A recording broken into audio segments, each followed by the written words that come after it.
Hello and welcome to another sensory recipe video. Each week I take a different recipe from my Sensory Recipes ebook to test out. Today I'm making taste-safe tapioca slime. For this recipe you will need tapioca pearls, food colouring, water and a container. Let's get started. First of all, boil 1 cup of tapioca pearls for about 5 to 10 minutes.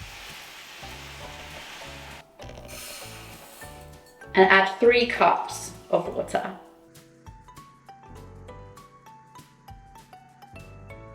Next, either separate the mixture and then add food colouring, or if you want it all the same colour, you could just add the food colouring straight into the pot.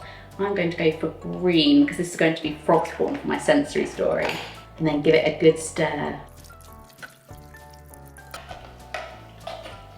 Once your food colouring is combined, you need to put it into our container.